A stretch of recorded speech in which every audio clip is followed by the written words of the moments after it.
Seri 9 Pedang Kayu Harum. Pendekar Mata Keranjang, Cerita, Ho Ping Hu, Audiobook, Novel Silat, Bab 85.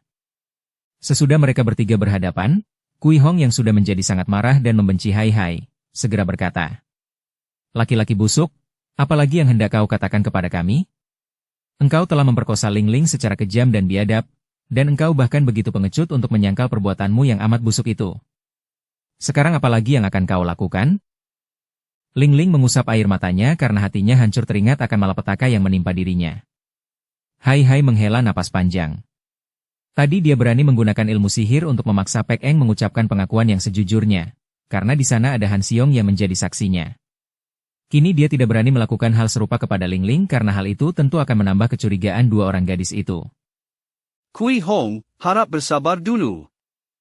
Engkau hanya baru mendengar keterangan sepihak, dari pihak Ling Ling yang memang sedang menyangka bahwa akulah pelaku pemerkosa yang biadab itu. Akan tetapi, apabila engkau mau mendengarkan keterangan dariku, aku sama sekali tidak merasa pernah melakukan perbuatan biadab itu, baik terhadap Ling Ling atau kepada wanita manapun juga. Dan Ling Ling, engkau adalah murid keponakanku sendiri, putri dari suhengku, bagaimana mungkin aku melakukan perbuatan sekeji itu terhadap dirimu? Apakah engkau tidak keliru sangka? Ling Ling menghentikan tangisnya lantas mengangkat muka memandang wajah Hai Hai, kini pandang matanya tajam penuh selidik dan dia menggeleng kepala penuh keyakinan. "Aku tidak mungkin keliru," katanya pasti, "bukankah engkau sedang tidur pulas ketika ditotok orang?" "Benar, akan tetapi aku lalu tersadar walaupun tidak mampu bergerak. Dan waktu itu malam gelap sekali, bukan? Remang-remang, biarpun aku tidak dapat melihat wajahmu dengan jelas, namun bentuk mukamu, bentuk wajahmu, aku tak akan keliru sangka. Pula, tidak ada orang lain kecuali engkau yang tahu bahwa aku menunggu di tempat sunyi itu. Dan kalau orang biasa saja, apakah akan mampu menotokku sampai tidak mampu bergerak? Akan tetapi, engkau adalah sute dari ayahku, engkau mengenal ilmu silatku. Dan orang itu sama sekali tidak mengeluarkan suara?" Ling Ling mengerutkan alisnya dan menggeleng kepala. "Tidak, Ling Ling, aku tahu pasti dan yakin bahwa engkau seorang gadis yang budiman, gagah perkasa dan tak akan mungkin mau melakukan fitnah, juga aku yakin engkau jujur. Coba ingat-ingat, apakah tak ada sesuatu yang khas pada orang itu? Sesuatu yang merupakan tanda, mungkin cacat pada tubuhnya, atau suaranya, atau sinar matanya, atau mungkin juga, bau badannya?" Ling Ling termenung dan sepasang alisnya berkerut, kemudian tiba-tiba ia berkata, "Ah, aku ingat, dia mengeluarkan bau harum, seperti bunga, seperti madu, wangi bunga, ya, wangi bunga, bunga cendana, benar, bau bunga cendana." Seketika wajah Hai Hai menjadi pucat sekali, matanya terbelalak lebar bagaikan melihat setan, lantas dia pun meloncat tinggi dan ketika turun, dia mengepal tinju dan terdengar suaranya melengking nyaring seperti jeritan seekor binatang buas yang marah. "Han Lo Jin!" Dan Hai Hai sudah melompat dan berlari cepat meninggalkan tempat itu. Lengkingan panjang yang sangat nyaring ini terdengar sampai di tempat di mana Menteri Chang dan yang lain-lain masih menanti. Semua pendekar terkejut, apalagi ketika melihat Hai Hai berlari cepat seperti itu lewat di dekat mereka. Han Xiong dan beberapa orang sudah berlompatan maju menghadang karena menyangka bahwa Hai Hai yang menjadi tertuduh itu melarikan diri. Akan tetapi Hai Hai melompat ke samping, menghindar dan kembali dia berteriak, sekali ini lebih nyaring daripada tadi. "Han Lo Jin!" Sambil berteriak-teriak memanggil nama ini seperti orang kesetanan, Hai Hai berlari cepat menuju ke bukit di mana Han Lo Jin dijadikan tawanan oleh Menteri Chang. Para pendekar cepat melakukan pengejaran, juga Kui Hong dan Ling Ling yang tadi amat terkejut kini ikut pula mengejar. Menteri Chang yang juga ingin sekali mengetahui apa yang akan terjadi cepat menunggang kuda dikawal oleh para perwira, setelah memberi perintah kepada komandan pasukan untuk membereskan para tawanan pemberontak. Dengan mengerahkan seluruh tenaga serta kepandaiannya berlari cepat, maka Hai Hai tak terkejar oleh para pendekar dan dia dapat tiba lebih dahulu di bukit kecil itu. Pasukan yang berjaga di situ sudah mendengar laporan bahwa pasukan pemerintah telah berhasil baik dan bahwa Han Lo Jin yang ditawan di situ bukanlah pembohong, maka mereka pun tidak terlampau ketat menjaga Han Lo Jin, memberinya kebebasan di puncak bukit. Akan tetapi ketika mereka melihat Hai Hai, pemuda yang tidak mereka kenal, komandan jaga cepat membawa anak buahnya menghadang. "Hei, berhenti, siapapun juga dilarang naik ke puncak bukit ini." Hai Hai menjadi tertegun dan mukanya penuh keringat. Dia lantas teringat akan Tek Pai, tanda kuasa yang diterimanya dari Menteri Yang Tinghu, maka tanpa banyak cakap dia mengeluarkan tanda kuasa itu, memperlihatkannya kepada komandan jaga. Melihat tanda kuasa ini, komandan segera memberi hormat, diturut oleh para anak buahnya. Di mana Han Lojin? Hai Hai bertanya, aku harus berjumpa padanya, penting sekali. Dia berada di dalam kamarnya di pondok itu, sejak pagi tadi dia tidak pernah keluar dari dalam pondok. Kalau begitu, biarkan aku menemuinya di dalam pondok. Silakan, Tai Hiap, kata komandan itu, menyebut Tai Hiap, pendekar besar, setelah melihat pemuda itu membawa tanda kuasa dari Menteri Yang. Hai Hai melompat dan berlari cepat ke puncak bukit. Tubuhnya berkelebat dan melihat pemuda itu bergerak ke atas seperti terbang saja. Komandan jaga bersama anak buahnya memandang dengan mulut ternganga dan mata terbelalak. Han Lojin, keluarlah, Hai Hai berseru, tiada jawaban. Dengan perasaan tidak sabar Hai Hai mendorong daun pintu. Pintu terbuka dan ternyata pondok itu kosong dan semua jendelanya terbuka sehingga cahaya matahari memenuhi pondok. Tiada seorang pun di situ, akan tetapi Hai Hai segera tertarik oleh coret-coret di dinding sebelah dalam pondok. Tulisan yang cukup indah dan jelas dalam bentuk sajak. Dibacanya tulisan itu, beterbangan dari bunga ke bunga. Menyusup kelopak bunga harum semerbak. Sepuas hati menghisap madunya. Meninggalkan bunga layu tergeletak. Kamu tawon muda tiada guna, hanya puas di mabok harum bunga. Biarkan 100 bunga melayu. Masih ada ribuan kuncup mekar penuh madu. Hai Hai mengerutkan alisnya dan dia segera melihat dua buah benda berkilauan di atas meja dekat dinding itu. Ketika dia menghampiri, ternyata dua buah benda itu adalah dua perhiasan tawon merah, persis seperti yang tersimpan dalam kantung bajunya. Nampak pula sehelai kertas tertulis di bawah dua benda perhiasan itu.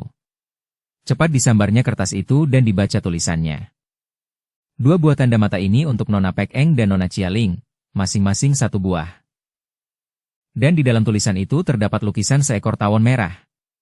Wajah Hai Hai berubah pucat, dua tangan yang memegang surat itu gemetar, dan tiba-tiba dia meremas hancur surat itu, lalu menyimpan dua buah perhiasan yang sangat dibencinya itu ke dalam saku bajunya. Kemudian matanya mengeluarkan sinar berapi dan memandang ke arah tulisan sajak di atas dinding. Tubuhnya gemetar, kedua tangannya digenggam kuat-kuat dan dia pun mengeluarkan bentakan nyaring. Jahanam, dihantamnya meja di depannya. Brak! Meja itu hancur berkeping-keping, sementara tubuh Hai Hai langsung terkulai dan jatuh di atas lantai, pingsan. Dia telah mengalami guncangan batin yang sangat hebat. Ketika untuk kedua kalinya, pertama dari Pek Eng, kemudian kedua kalinya dari Ling Ling, dia mendengar bahwa yang menggauli Pek Eng dan memperkosa Ling Ling itu seorang pria yang mengeluarkan bau harum bunga, madu dan cendana, dia pun segera teringat. Hanya Han Lojin yang mengeluarkan bau seperti itu. Hal ini diingatnya benar karena ketika pada malam itu dia disuguhi arak oleh Han Lojin. Dia pun mencium bau yang khas itu, yang sempat membuatnya terheran-heran. Maka dia pun merasa yakin bahwa pelaksana kejahatan yang amat keji itu tentulah Han Lojin yang lihai. Ini merupakan guncangan pertama. Kemudian, di dalam pondok ini, setelah membaca sajak itu, apalagi membaca surat dan peninggalan dua buah perhiasan tawon merah, hatinya terguncang untuk kedua kalinya. Bahkan lebih hebat lagi karena dia memperoleh kenyataan bahwa Han Lojin penjahat keji yang telah memperkosa Pek Eng dan Ling Ling bukan lain adalah Ang Hongchu atau ayah kandungnya sendiri. Kebencian menyesak dalam dadanya. Ayah kandungnya terkenal sebagai Ang Hongchu, Jai Huacat yang amat kejam dan jahat, pemerkosa ibunya, kemudian juga memperkosa dua orang gadis dusun yang sederhana itu, dan kini memperkosa Pek Eng dan Ling Ling. Lebih hebat lagi, semua orang menyangka bahwa dia yang melakukan perbuatan itu, dan agaknya Han Lojin atau Ang Hongchu orang Syekh Tang itu memang sengaja melakukan hal itu untuk merusak namanya. Bahkan dari sindiran pada sajak itu agaknya Ang Hongchu atau Han Lojin juga telah tahu bahwa dia adalah putranya yang dikatakan, tawon muda tiada guna. Pantas dia pernah disuguhi arak perangsang, tentu dengan maksud supaya dia memperkosa atau menggauli Pek Eng, tindakan yang tentu akan menyenangkan hati ayah kandung itu sebab dianggap cocok dengan wataknya, dianggap mewarisi bakat dan keahlian ayah kandungnya. Ketika Menteri Chang beserta para pendekar memasuki pondok itu, Hai Hai telah siuman dari pingsannya, dan dia demikian terpukul sehingga dia masih berlutut di atas lantai dan termenung seperti orang kehilangan semangat. Semenjak tadi Ko Hui Lian merasa amat khawatir akan keadaan Hai Hai. Wanita yang secara diam-diam amat mencinta Hai Hai ini tadi telah mengerahkan seluruh tenaganya, mempergunakan ilmu berlari cepat yang membuat tubuhnya meluncur bagaikan terbang. Kini dia sudah tiba paling depan, lalu dia pun menyentuh pundak Hai Hai dengan lembut dan penuh kekhawatiran. Hai Hai, apakah yang telah terjadi? Tanyanya. Di mana Han Lojin? Terdengar pertanyaan-pertanyaan dari para pendekar yang tadinya sudah tahu bahwa Han Lojin ditahan di pondok itu. Ketika Menteri Chang muncul pula ke dalam pondok, Semua orang memberi jalan dan dia pun bertanya. Di mana adanya Han Lojin? Tang Eng Hiong, orang gagah Tang, di mana Han Lojin? Tanyanya kepada Hai Hai. Semenjak tadi Hai Hai diam saja seakan-akan tidak mendengar pertanyaan orang-orang itu, bahkan seolah-olah tidak sadar bahwa pondok itu telah penuh orang. Kini, mendengar suara Menteri Chang, dia pun tersadar dan mengangkat kepala memandang pembesar itu. Akan tetapi dia pun tidak menjawab, melainkan menudingkan telunjuknya ke arah tulisan di dinding. Semua orang termasuk Menteri Chang membaca sajak di dinding itu, dan mulailah mereka itu berseru kaget hingga suasana menjadi bising. Ang Hongchu, ada gambar tawon merah, kalau begitu, dia Ang Hongchu. Han Lojin adalah Ang Hongchu. Kini Hai Hai sudah sadar betul. Perlahan-lahan dia bangkit berdiri, menyapukan pandang matanya kepada mereka semua, kemudian dia berkata, suaranya lantang. Benar sekali, Han Lojin adalah Ang Hongchu, si tawon merah, penjahat cabul, Jai Huacat yang sangat kejam. Dia adalah ayah kandungku. Dia yang telah melakukan semua kejahatan terhadap wanita dan yang akhirnya dituduhkan kepadaku. Aku berjanji kepada semua orang untuk mencarinya, untuk meminta pertanggungan jawabnya. Akan tetapi, kalau masih ada yang merasa penasaran dan hendak menghukum aku sebagai anaknya, sebagai penggantinya yang menerima hukuman, silakan. Aku tak akan melawan, silakan sebelum aku pergi dari sini untuk memulai dengan tugas yang sudah kujanjikan yaitu mencarinya sampai dapat dan menuntut pertanggungan jawab darinya. Bapaknya jahat, anaknya pun tentu jahat. Biar aku yang menghukumnya. Tiba-tiba saja terdengar bentakan-bentakan dari Butong Liok Eng. 6 orang tokoh murid utama dari Butong Pai itu berlompatan maju lalu mengepung Hai Hai yang sudah keluar dari dalam pondok dan berada di pelataran pondok itu. Akan tetapi tiba-tiba Hui Lian sudah melompat ke dalam kepungan. Mukanya merah dan matanya bersinar-sinar. Hai Hai tak bersalah, jika ada yang hendak mengganggunya akan berhadapan dengan aku. Suaminya, Chiang Sukiat yang juga berpendapat bahwa Hai Hai tidak dapat disalahkan, sudah maju pula di samping istrinya sehingga Hui Lian merasa girang sekali. Saudara Tang Hai tidak bersalah, biarkan dia pergi mencari ayah kandungnya seperti yang sudah dijanjikannya tadi. Kini Han Xiong juga telah melangkah maju ke dalam kepungan, siap untuk membela Hai Hai karena dia merasa tidak rela kalau sampai pemuda perkasa itu dibunuh tanpa dosa. Dukung channel Novel Silat dengan subscribe, follow, like, komen dan share. Sian Chai, kalian mundurlah, kata Tionggi Chinjin. Bukankah tadi telah ada kesepakatan antara kita dengan putra Ang Hongchu itu? Mendengar teguran paman guru mereka, juga melihat betapa orang-orang sakti itu sudah maju membela Hai Hai, Butong Liok Eng lalu melangkah mundur. Hai Hai memandang ke sekeliling, terutama sekali dia memandang wajah Ling Ling dan Pek Eng dengan penuh rasa iba, kemudian mengangkat kedua tangan ke dada memberi hormat. Terima kasih atas kepercayaan Cui. Bagaimanapun juga, yang melakukan kejahatan-kejahatan itu adalah ayah kandungku sendiri. Oleh karena itu sudah sepantasnya kalau di sini aku mohon maaf sebesarnya kepada Cui. Percayalah, aku akan pergi mencarinya sampai dapat, dan akan kupaksa dia untuk mempertanggungjawabkan semua dosanya. Kalau perlu dia mati di tanganku atau aku yang mati di tangannya. Nah, selamat tinggal dan maafkan aku, Hai Hai memberi hormat lantas meloncat jauh dan berlari secepatnya meninggalkan tempat itu. Menteri Chang kemudian menghaturkan terima kasih kepada para pendekar atas bantuan mereka sehingga pemberontakan dapat ditumpas dan menawarkan bantuan bagi mereka yang kehilangan anggota atau teman dalam pertempuran itu. Para pendekar lalu bubaran. Pek Eng yang bertemu dengan ayahnya segera lari menghampiri ayahnya dan disambut dengan pelukan. Gadis itu langsung menangis pada dada ayahnya. Pek Kong, atau ketua Pek Simpang, mengajak kedua orang anaknya, yaitu Pek Han Xiong dan Pek Eng untuk berbicara di tempat terpisah. Bahkan dia minta permisi kepada sahabatnya, Song Wen-tek untuk dapat bicara bertiga saja dengan kedua orang anaknya. Nah, sekarang ceritakan apa artinya semua itu, kata Pek Kong dengan nada suara yang penasaran. Pertama aku minta penjelasan darimu, Eng Ji. Apa yang telah terjadi hingga Lam Hai Siang Mo suami istri iblis itu mendatangi Kang Jiupang kemudian memutuskan tali perjodohan antara engkau dengan Song Buhok, malah suami istri iblis itu juga telah membuat kacau dan menyerang orang-orang Kang Jiupang. Dengan wajah menunjukkan penyesalan dan ketakutan, terpaksa Pek Eng menceritakan betapa dia ditangkap oleh anak buah Lam Hai Giamlo. Lalu untuk menyelamatkan diri dia terpaksa mau menjadi anak angkat dan murid Lam Hai Giamlo. Karena tak setuju dengan ikatan jodoh itu, dia lalu minta kepada Lam Hai Giamlo untuk membatalkannya dan ketua pemberontak itu mengutus Lam Hai Siang Mo untuk mendatangi Kang Jiupang kemudian memutuskan tali perjodohan. Merah wajah Pek Kong mendengar pengakuan putrinya itu. Sungguh engkau sudah membuat malu keluarga kita, omelnya. Lalu apa artinya keributan dengan Tang Hai tadi? Han Xiong, mengapa pula engkau bersusah payah berusaha untuk membunuh Tang Hai? Han Xiong tidak berani menjawab dan hanya memandang kepada adiknya. Pek Eng telah menangis dan tiba-tiba saja dia menubruk kaki ayahnya lalu menangis sesenggukan. Pek Kong amat mencinta Pek Eng, maka betapapun marahnya, melihat putrinya merangkul kedua kakinya sambil menangis sesenggukan, dia terkejut dan cepat mengangkat bangun gadis itu. Engkau kenapakah, ayah, ampunkan aku, ayah, atau, bunuh saja aku, sudah gilakah engkau, apa yang telah terjadi, Koko, tolonglah aku, ceritakan kepada ayah, pinta Pek Eng kepada kakaknya dengan sendu. Bagaimanapun juga, bagaimana dia dapat menceritakan aib yang telah menimpa dirinya itu kepada ayahnya? Han Xiong mengangguk, maklum akan perasaan adiknya. Ia pun ingin menolong adiknya dan meringankan kesalahan adiknya, oleh karena itu dia berani sedikit berbohong kepada ayahnya. Ayah, sesungguhnya Eng Mai telah menderita malapetaka yang sangat hebat. Dia telah diperkosa orang. Apa? Pek Kong berseru keras dan mukanya menjadi pucat. Bagaimana? Siapa? Dia tergagap saking kaget dan marahnya mendengar bahwa putrinya sudah diperkosa. Berita ini agaknya lebih hebat daripada berita kematian. Han Xiong maklum akan keadaan ayahnya, maka dengan tenang dia lalu berkata, "Harap ayah suka menenangkan hati ayah.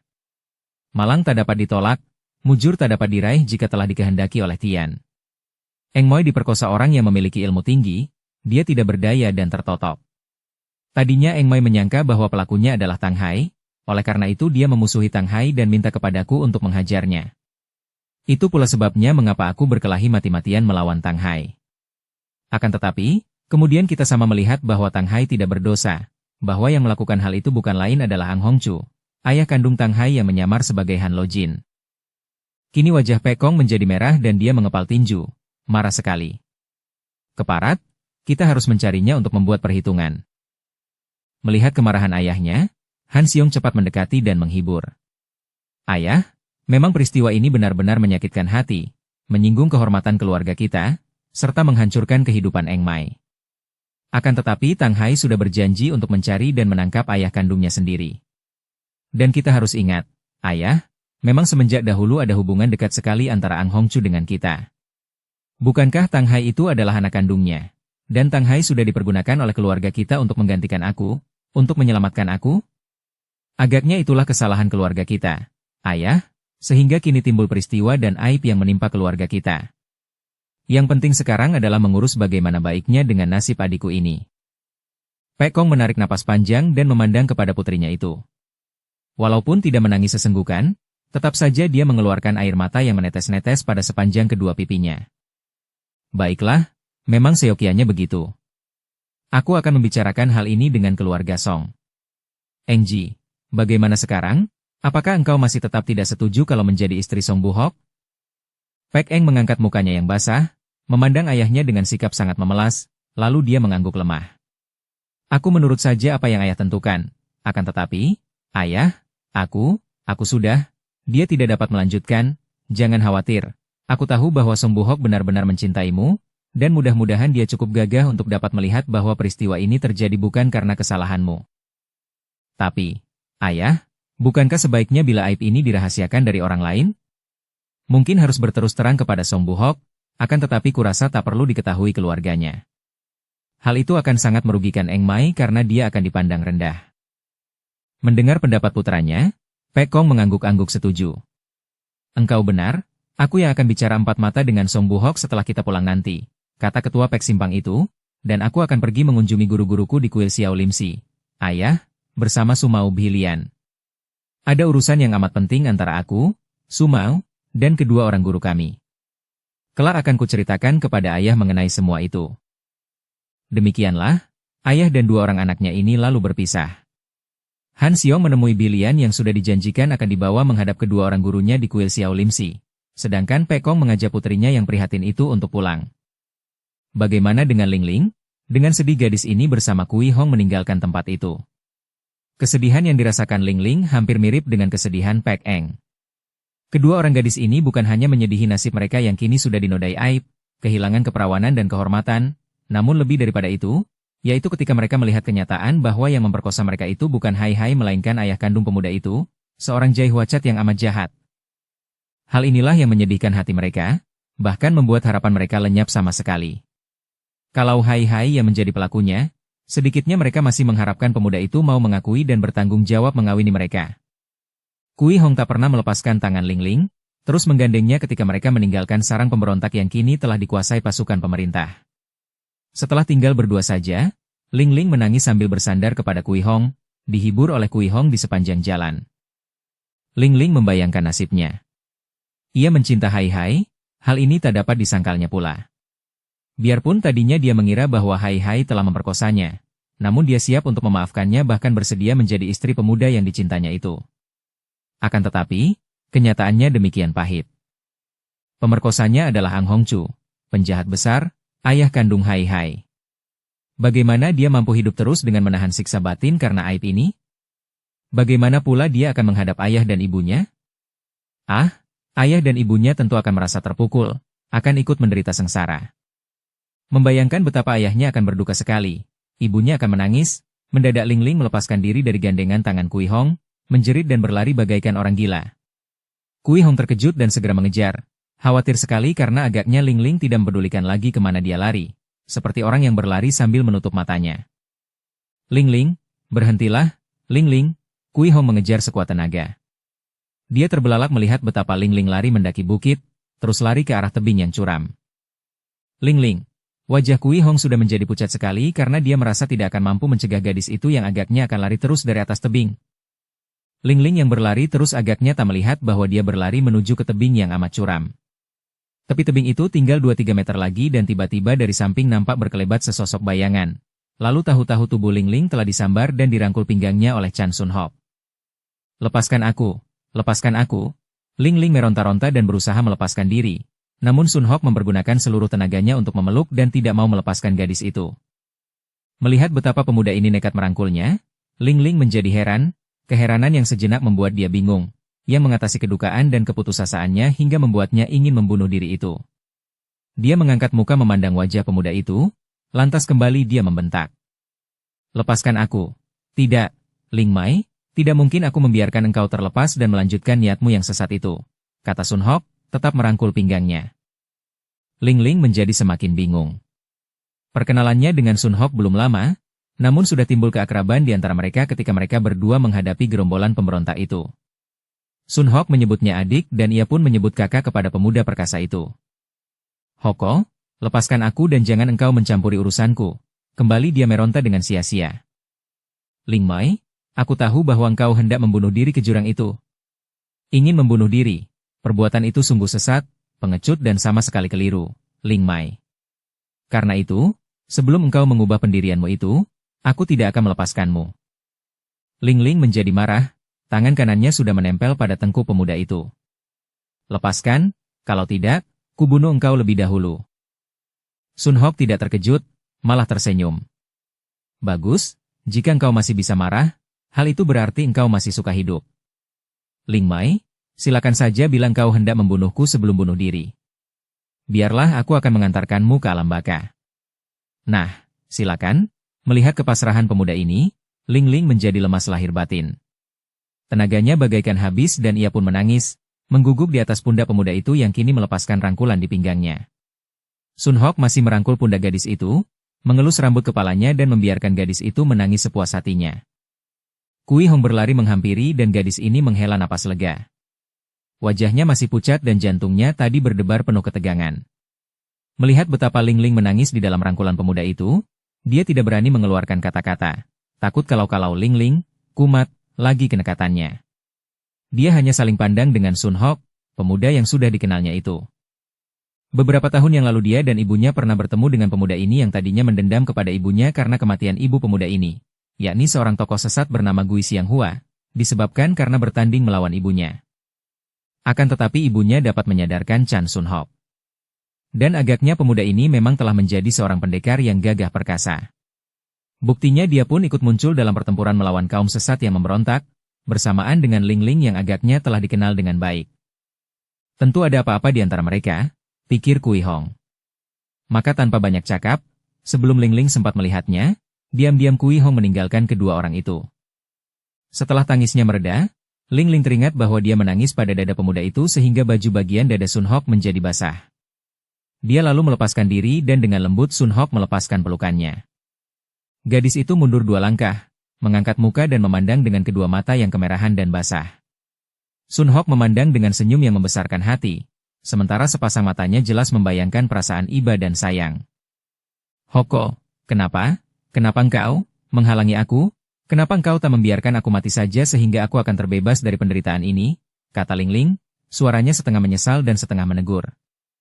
Sun Hok masih tersenyum ketika menggeleng kepalanya. Ling Ling, bagaimana mungkin aku membiarkan engkau mati? Hal itu sama saja dengan membunuh kebahagiaan serta harapan hidupku sendiri. Tidak, Ling Mai, aku tidak akan membiarkan engkau mati seperti juga dunia tidak akan membiarkan hilangnya matahari. Sepasang mata yang masih basah itu terbelalak mengamati wajah pemuda yang berdiri di depannya itu. Seorang pemuda yang berwajah tampan dan gagah, bertubuh tegap dan matanya mencorong, sikapnya ramah dan sederhana. Hoko, apa? Apa maksudmu? Apa? Artinya kata-katamu tadi, Hoko? Tanyanya bingung dan jantungnya berdebar karena samar-samar dia mampu menangkap apa yang dimaksudkan pemuda itu. Namun dia masih belum dapat menerima atau percaya begitu saja. Engkau tentu mengerti, Ling Mai, bahwa semenjak kita saling berjumpa, aku telah mengagumimu, menyukaimu, mengasihanimu dan aku, cinta padamu. Sepasang mata Ling Ling semakin terbelalak dan wajahnya yang tadinya pucat sekarang berubah merah sekali. Kemudian wajah yang membayangkan kekagetan dan keheranan itu berubah, berkerut-kerut, bibir itu gemetar, matanya menjadi sayu dan tak tertahankan lagi. Ling Ling lantas menangis, menutupi mukanya dengan kedua tangannya, terisak-isak, lebih sedih daripada tadi. Chan Sun Hok mengerutkan alis dan menghela napas panjang, lalu berkata dengan suara lembut sekali. Ling Mai, sungguh aku tak tahu diri dan lancang sekali. Aku bahkan telah menambah kedukaanmu dengan menyinggung hatimu. Jika kejujuranku ini menyinggung perasaanmu, harap kau maafkan aku, Ling Mai. Sampai lama Ling Ling tak mampu menjawab, hanya terisak-isak, pundaknya terguncang-guncang dan air mata menetes melalui celah-celah jari tangannya. Dan akhirnya, setelah tangisnya mereda, dia menurunkan kedua tangannya, memandang kepada Sun Hok yang masih menanti dengan sabar. Bukan begitu maksudku, Hoko, aku menjadi semakin sedih karena, engkau begitu baik, engkau menyatakan cinta kepadaku, padahal aku, Sun Hok tersenyum lembut dan memandang dengan sikap memberi semangat. Engkau kenapa Ling Mai? Bagiku, engkau gadis yang paling hebat di dunia ini. Hoko, aku tidak berharga untuk menjadi sisihanmu. Engkau kenapa? Katakanlah, Ling Mai, aku siap mendengar yang bagaimanapun juga. Ling Ling menatap tajam wajah pemuda itu, mengumpulkan ketabahannya lantas dia pun berkata. Aku telah ternoda, aku bukan perawan lagi, Hoko. Dan dia pun segera menundukkan mukanya yang menjadi pucat, air matanya mengalir di sepanjang kedua pipinya, kedua kakinya menggigil dan tentu tubuhnya akan roboh kalau saja Sun Hok tak cepat-cepat menghampiri dan memegang kedua pundaknya, kemudian mengguncangnya sedikit untuk memberi semangat dan kekuatan. Aku telah mengetahui, Ling Mai, aku telah dapat menduga semuanya. Ling Ling makin terkejut dan heran. Dia mengangkat muka dan memandang pemuda itu, sinar matanya tajam menyelidik melalui genangan air matanya.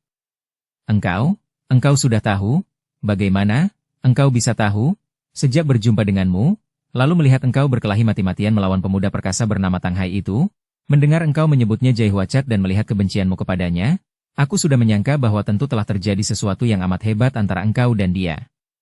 Kemudian, tidak percuma aku bertemu dan jatuh hati kepadamu, Ling Mai, aku memperhatikan semua gerak-gerikmu, juga aku melihat semua yang terjadi ketika engkau menyerang Tang Hai, dan setelah melihat perkembangannya aku dapat menduga bahwa engkau tentu seorang di antara korban-korban dari Jai Huacat yang kemudian ternyata ialah Ang Hongchu, ayah kandung Tang Hai. Betulkah demikian, Ling Mai? Ling Ling menggerakkan tangan mengusap air matanya dan dia pun mengangguk. Benar dugaanmu, Hoko, aku adalah seorang korban dari Jai Huacat itu, yang tadinya kukira Haiko orangnya. Dan engkau sudah tahu bahwa aku bukan perawan lagi, telah ternoda, tercemar badan, nama dan kehormatanku, akan tetapi engkau masih menyatakan cinta? Sun Hok melepaskan kedua pundak gadis itu lantas mundur 2 langkah. Mereka saling pandang dan Sun Hok mengangguk. Benar, Ling Mai, aku cinta kepadamu, dan dengar baik-baik, engkaulah yang kucinta, engkau, jiwa ragamu, engkau seutuhnya. Aku bukan mencinta nama dan kehormatanmu. Dan aku merasa bangga dan gembira sekali bahwa engkau telah berani mengaku di depanku, hal ini menandakan bahwa cintaku tidak keliru. engkau seorang gadis yang hebat sekali. Akan tetapi, Ling Mai, aku masih merasa ragu apakah seorang gadis sehebat engkau ini akan mungkin membalas cinta kasihku? Maka jawablah, Ling Mai, sudikah engkau menerima pinanganku dan maukah engkau menjadi calon istriku? Kembali mereka saling pandang dan sebelum Ling Ling sempat menjawab, Sun Hok telah mendahuluinya. Nanti dulu, Ling Mai, jangan jawab dahulu sebelum engkau mendengar siapa adanya diriku ini. Engkau seorang pendekar gagah perkasa dan patriotik. Sun Hok menggelengkan kepala. Jauh daripada itu, Ling Mai. Mendiang ibuku adalah seorang tokoh sesat yang terkenal amat lihai. Hanya saja, aku sadar akan kesesatannya dan tidak mengikuti jejaknya. Dan yang lebih daripada itu, aku sudah mempunyai seorang selir, Ling Mai. Jadi, kalau engkau sudi menjadi istriku, di sana telah menunggu seorang selir, berarti seorang madu bagimu. Kini Ling Ling mengangkat muka memandang dengan mata dilebarkan. Seorang selir? Tapi, mengapa dia tidak menjadi istrimu? Siapa dia dan bagaimana hanya menjadi selir? Ceritakanlah tentang wanita itu. Sun Hok mengangguk-angguk. Bukan istri, hanya selir, itu pun baru seorang calon selir. Dia tidak mau menjadi istriku, hanya mau menjadi selir itu pun kalau aku telah beristri. Kalau belum, dia tidak mau. Ling Ling semakin heran, HOKKO, ceritakan tentang dia. Kata Ling Ling semakin tertarik. Sun Hok lalu bercerita dengan sejujurnya tentang Bei Xiaoqin, gadis penyanyi bekas dayang seorang pangeran di kota raja yang dipergunakan oleh jaksa Kuan untuk merayu dan membujuknya itu. Xiaoqin memang sudah mengaku kepadanya tentang keadaan dirinya yang sebenarnya dan Sun Hok sudah memaafkannya. Dia menceritakan kepada Ling Ling betapa Xiaoqin yang mencinta dirinya, tidak mau mendatangkan aib kepada namanya dan hanya mau melayani sebagai seorang selir kalau dia sudah menikah. Demikianlah, sekarang dia berada di rumahku menjadi seorang pengurus rumah dan juru masak. Dialah yang akan menjadi selirku kalau engkau sudi menjadi istriku, Ling Mai. Ling Ling mengerutkan alisnya dan diam-diam dia merasa kagum sekali kepada pemuda ini. Seorang pemuda yang jujur, yang tidak malu mengakui kelemahannya dan cacatnya, kalaupun mempunyai seorang calon selir dapat dikatakan cacat. Agaknya pemuda itu sengaja menceritakan hal ini untuk membangkitkan harga diri Ling Ling sehingga setidaknya Ling Ling akan menganggap bahwa Sun Hok pun mempunyai cacat dan seperti juga dirinya, menjadi jodohnya tidak dalam keadaan utuh. Dan biarpun harus diakuinya bahwa hatinya pernah jatuh kepada Hai Hai, namun semenjak bertemu dengan Sun Hok, dia pun merasa tertarik dan kagum kepada pemuda ini. Ling Mai, bagaimana? Sudikah engkau menerima cintaku? Sudikah engkau menjadi calon istriku? Akhirnya Ling Ling memandang kepadanya dan menarik napas panjang. Hoko, engkau sudah menghindarkan aku dari kematian bunuh diri yang sesat, engkau seakan memberi harapan dan kehidupan baru bagiku. Tentu saja aku merasa sangat berterima kasih dan menerima uluran tanganmu dengan rasa syukur dan gembira. Akan tetapi bagaimanapun juga, yang akan mengambil keputusan adalah ayah dan ibuku. Aku akan pulang ke dusun Ciang Sibun, menceritakan semuanya kepada orang tuaku. Berkata demikian, nampak oleh Sun Hok betapa gadis itu gemetar, agaknya merasa ngeri untuk menceritakan malapetaka yang menimpa dirinya kepada ayah ibunya. Dengan hati penuh iba Sun Hok maju dan merangkulnya. Jangan khawatir Ling Mai, aku akan menyertaimu, dan aku akan membantumu bercerita kepada mereka, juga sekalian mengajukan pinangan karena aku sudah tidak mempunyai orang tua yang dapat mengajukan pinangan. Ling Ling merasa demikian lega dan girang sehingga sejenak dia menyandarkan kepala di dada calon suaminya itu. Kedamaian yang menenteramkan hatinya, yang mendatangkan harapan baru baginya, yang menyelubungi hatinya. Gadis ini nampak tersenyum manis walaupun pada kedua pipinya masih ada sisa-sisa air mata yang tadi. Kita manusia hidup bagaikan mendayung perahu di tengah samudera kehidupan yang luas, penuh dengan ombak mengalun yang menghantam biduk kita dari kanan kiri. Biduk yang kita dayung di tengah samudera kehidupan itu silih berganti dipermainkan ombak senang dan susah. Mulut ini sampai lelah rasanya oleh permainan tawa dan tangis yang saling menyeling tiada henti, walaupun sepanjang hidup kita tangis datang lebih banyak daripada tawa. Kita selalu mendambakan kesenangan yang membuat kita tertawa, dan selalu menjauhi kesusahan yang mendatangkan tangis. Akan tetapi mungkinkah itu? Mungkinkah ombak mengalun dari satu sisi saja? Senang dan susah hanya suatu timbal balik seperti terang dan gelap, seperti siang dan malam. Tidak mungkin sepanjang hidup hanya mendapatkan senang saja tanpa pernah menemukan susah, karena senang dan susah adalah saudara kembar yang tidak dapat terpisahkan, seperti dua permukaan dari satu mata uang yang sama. Kalau sudah mengetahui ini, maka bijaksanalah orang yang tidak menjadi lupa daratan dikala senang, dan tidak menjadi putus semangat dikala susah. Dari susah ke senang, dan sebaliknya, hanya satu langkah saja. Lebih bijaksana lagi kalau kita mau mengamati dan mempelajari apa sebenarnya susah dan senang itu, bagaimana munculnya. Sebenarnya susah dan senang hanyalah permainan pikiran belaka, pikiran yang menilai berdasarkan keuntungan dan kepentingan pribadi.